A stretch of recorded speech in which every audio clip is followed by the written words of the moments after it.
Welcome to Digital Students. Today we will discuss a case study from area related to circle of class 10.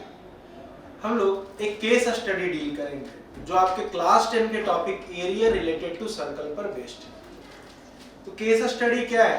ये एक situation है। Situation में क्या है कि दो भाई बहन है, नितिन और अनीता। आज नितिन को अपने फ्रेंड की शादी में जाना है और उसने एक कोट पैंट पहना है।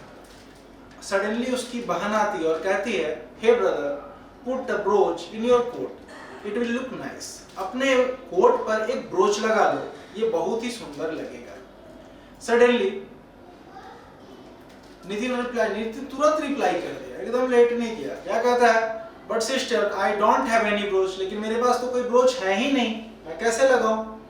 अनीता भी दोनों एकदम जल्दी जवाब दे रहा। अब अनीता तुरंत उसको बोलती है, okay brother, don't worry, I will make it for you in a moment. मैं तुम्हारे लिए इसे तुरंत बना सकती हूँ।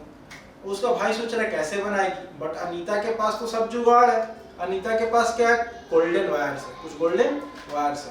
उस गोल्डन वायर का यूज करके वो क्या करती है? एक ब्रोच बनाती है। तो वो ब्रोच जो बनाती है वो किस तरह से बनाती है? तो सबसे पहले वो क्या करती है?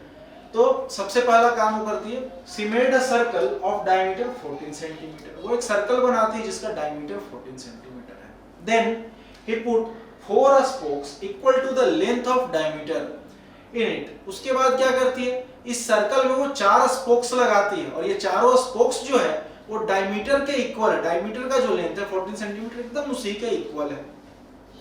इसके बाद फिर क्या करती है? सोचती है कि थोड़ा और अच्छा लगे तो ये सेक्टर्स के बीच में एक जेम्स को फंसा देती है। जेम्स क्या करती है? तो she put some gems in each sector made by the spokes. ये जो स्पोक्स के कारण यहाँ पर जो सेक्टर्स बन रहा है उस सेक्टर में क्या की, वो एक एक जेम्स को फंसा दी। अब इसके बाद वो नितिन के पास गई, बोली कि help, take this brooch brother, इस ब्रोच को लो and put it in your coat, और अपने कोट पर लगा लो।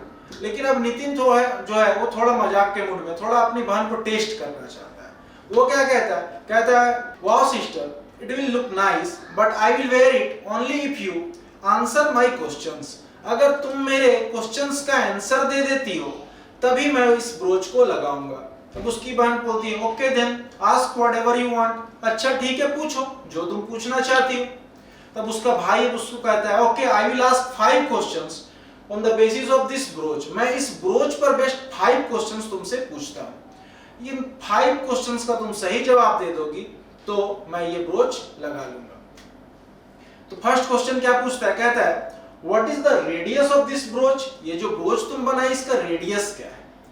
दूसरा क्वेश्चन वो पूछता है, okay, what is the length of golden wire used to make the brooch. इस ब्रोच को बनाने में जितना गोल्डन वायर लगा है उसका लेंथ बताइए। फिर नेक्स्ट क्या पूछता है? कहता है, what is the value of angle made between the radii at the centre. उस एंगल का वैल्यू बताओ जो ये दो रेडियाई के कारण सेंटर पर बना है। फिर बोलता है, अच्छा ठीक है। और फोर्थ क्वेश्चन मेरा है कि what is the area of each sector. हर एक सेक्टर का एरिया क्या है? कहता है, ये तो 4 क्वेश्चन हो गए। और फिफ्थ क्वेश्चन जो मेरा है वो क्वेश्चन है कि what is the length of arc between 2 consecutive radii. 2 consecutive radii के बीच में ये जो आर्क बन रहा है उसका लेंथ क्या है। तो इतना क्वेश्चन जो है, ये 5 क्वेश्चंस नितिन अपनी बहन से पूछता है। अब नितिन क्या कह रहा है कि मैं वो ब्रोच तभी लगाऊंगा जब तुम इन 5 क्वेश्चंस का आंसर दे दोगी। तो हम लोग देखते हैं, क्या नेक्स्ट वीडियो में आपको बताएंगे कि किस तरह से अनीता अपने भाई को इन सारे क्वेश्चंस का आंसर देती है। क्या वो सारा सही आंसर देती है? अगर सारा सही आंसर देगी तो वो ब्रोच लगा लेगा, और नहीं देगी तो नहीं लगाएगा। तो watch our next video to get the answers. Thank you.